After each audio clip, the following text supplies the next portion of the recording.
Hey guys, welcome to CALLOUS Fight Night. We've got some live action here, and you guys might be confused as to why Hellpone is not here. He is the champ, but he is out of town this weekend, so I'm doing the same thing I did last time in this situation. I am taking two challengers, one of which got chosen last week, the other one got chosen at random the second that I knew Hellpone would be out of town.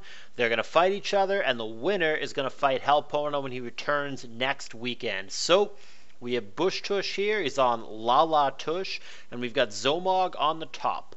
Both of these guys have been in SPL before. Both of these guys have been in Fight Night before. I would assume most people watching this are some degree of familiar with both of these guys. Like I said, winner will fight the champion Hellpone next weekend. So we've got a lead Zapdos for Bush on the bottom. We've got lead Breloom top side, and they're both going to stay in. A Thunderbolt and a Spore respectively. 48%, pretty good chunk. And then Spore, of course, is broken and always shuts things off. Zapdos stays in on the Breloom. Focus Punch 51% despite resistance. Zapdos, however, very well may live another. It's also a matter of when does it wake up. We'll see how much Bush wants to roll the dice. He's going to be crit on the way in, the Claydol.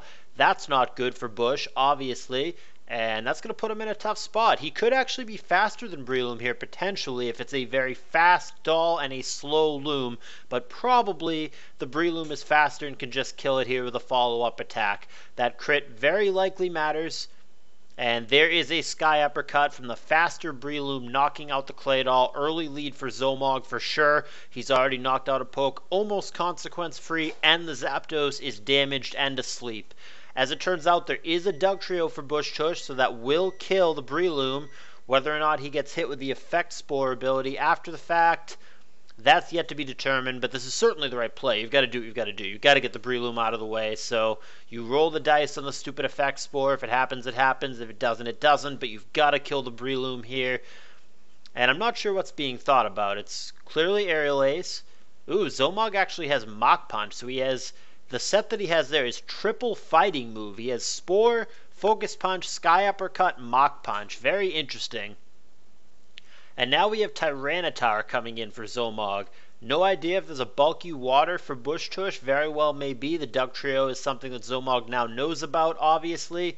Oh, just kidding. There is no more Dugtrio. Pursuit is going to get him on the way out. That actually has quite a bit of synergy with Mach Punch, so that's a well-designed team from Zomog. You soften up the Dougie as the Breloom dies, and then you remove the Dougie with the Pursuit Tar. So that's actually really well thought out. I really, really love the creativity there. I think that is quite innovative and quite smart from Zomog. Whoever came up with that, whether it's Zom himself or one of his teammates, I really like that. So, Jolteon here into a meta. Meta's got lefties. Finds itself against a Skarm. Meteor Mash connecting here, 23%. They both have lefties. Skarm, you would expect, has lefties.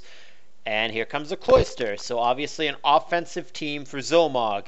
Spikes come down. Whether or not he has spin, yet to be determined. I would say given what we have seen for Bush, while it is possible, it is probably pretty unlikely that his last Pokemon is Gengar. So I think if the Cloyster has spin, it will be able to do that.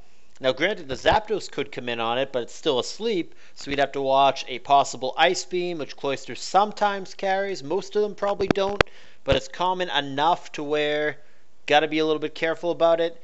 And then there's also the possibility of the Cloyster simply blowing up on the Zapdos. He's got to be aware of that too. Nevertheless, the Zapdos does come in. Spikes come down. One layer for both guys. And the Cloyster does have Ice Beam. Zapdos is not going to survive that when combined with the Sand. He did have one more opportunity to wake, but he did not get there. And Zomog is going to further his lead. Now 5-3. Jolteon switches into Jirachi. And it's not the kind of Jirachi that Bush probably wants here. It is the Asterachi, which is a great set, but I don't think it's what he needs here. If it were a Combine Sweeper Jirachi, I think he would actually have a decent shot here. But now he's going to be all in on the T-Tower, which, as it turns out, does not have Lumberry. He's got lefties. Oh, it's not even a DD Tower. He's going to show Pursuit here. I think Bush is in quite some trouble then. I'm not sure what his win con is here. His team seems like too many support mons and not enough actual win conditions. Perhaps he was trying to spike stall the other guy out and just grind him out that way, but It doesn't look to me like that's too viable at this point in the game. This one moving along pretty quickly. We're not even 20 turns in, and it really has seemed all Zomog for the most part. He took an early lead, and Bush has just never recovered from it, but he's still fighting on. He roars out the Gengar. That's good. So he finds out the last poke for Zom without actually being damaged by it, and he gets a little more spikes damage on the meta. Meteor Mash Miss also helps Bushtush's cause. He gets a second layer of spikes down. Gengar comes in. There's a roar. Good prediction for Bush, making a little bit of progress here.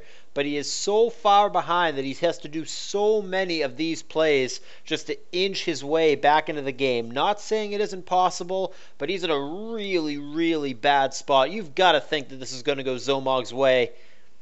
Roar again. Spot on prediction. 4 turns in a row from Bushtush. Clearly reading his opponent well. But will that be enough to crawl out of this deficit? I think no, but you never know. We're going to see. Maybe he dodges Fire Blast here. We know it's a special tower for Zomog, so presumably he has that. We haven't actually seen it, but a pretty good bet that he has that. And now both players going over what to do. I don't know that Bush really has a good switch here. He could, I guess, go to his own tower, which is paralyzed and would have to step on a spike. And Zomog could have HP Grass or Brick Break on his own tower to throw that out the window. So it would have to be some weird, like, Crunch, Pursuit, Fire Blast, Roar, or something like that in order for Bush to be safe with his own tower. That's going to make this a lot less fun. There's an immediate Ice Beam freeze for Zomog.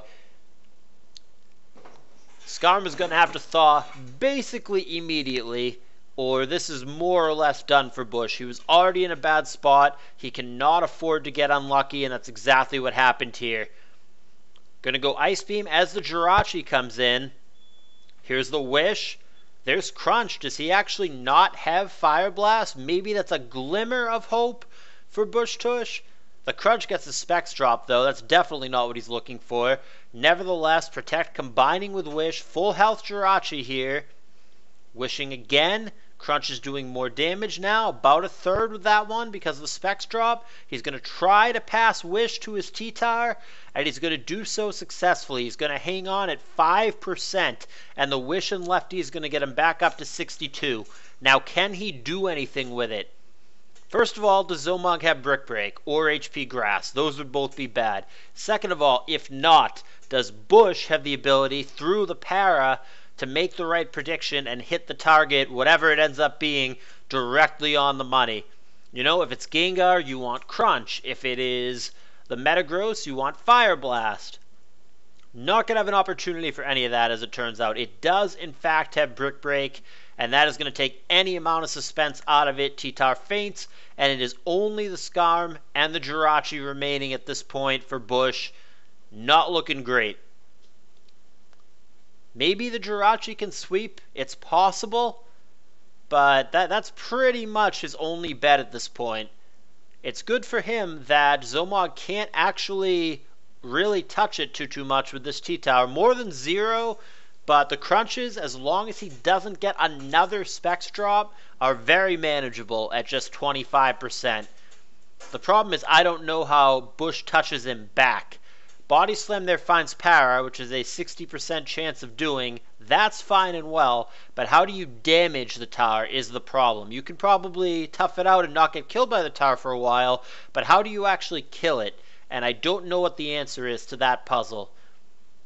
Last move is presumably Fire Punch. We haven't actually seen that.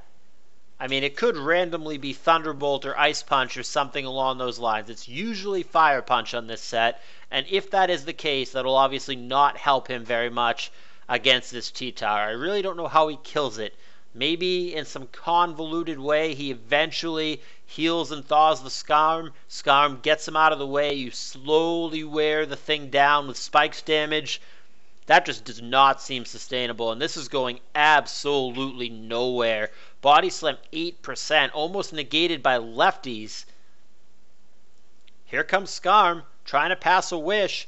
Brick Break crits him on the way in, but nevertheless the Wish kicks in, plus lefties, gets Skarm almost to full health, gonna try to thaw, and does not. He's now back to full health, but he's staring down Cloyster, who's probably going to rapid spin away his spikes here. No, he's just going to go for his own spikes. There's layer number 2 for both of them. Spikes layer number 3 and remains frozen. He may actually not have rapid spin. It might be Ice Beam, Surf, Explosion, Rapid Spin. I can see that. That would make sense to me, given how ridiculously offensive the team is here. Ice Beam here, and still no Thaw.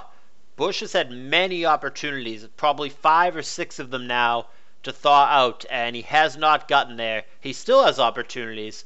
He can get a wish pass to him by the Jirachi. He can sit in here for a couple more turns.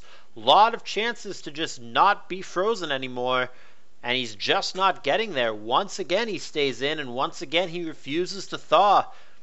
Jirachi comes in at this point, trying to come in on the Ice Beam, does so successfully. Has to watch Boom here. Blind Protect might actually not be the worst thing. And Zomog earlier joked about, should I HP Fire to be nice? And it might have just been a joke, but he actually does have HP Fire, as it turns out. But that's miserable. So Ice Beam now is going to freeze the Jirachi as well. There's no Freeze Claws in GSC. Or, sorry, in ADV. And that's pretty awful. The Freeze Claws only exists, I believe, in Gen 1. I don't know if future gens have it or not. But Gen 3 does not, so it is possible to simultaneously freeze more than one Pokemon. Does not come up very often, but it came up in this game. Both the Skarm and the Jirachi are frozen. Bush pretty frustrated, gonna pack it in. Maybe a premature concession, but so many things would have had to have gone right for him to win this game. Definitely those things did not go right, especially at the end. Zomog kind of felt ahead wire to wire, and he's going to close it out here. So that's it. Zomog wins. Bushtush defeated. It's going to be Zomog against Helpona. There's no drawing this week because we already know what the matchup's going to be. So Zomog against Helpona this coming Sunday. Look forward to that. Thumbs up if you like the video. Check out all the links in the description if you guys want to get involved in CALLOUS Fight Night. All you have to do is join the channel and let me know. I will see you guys next Sunday with more content.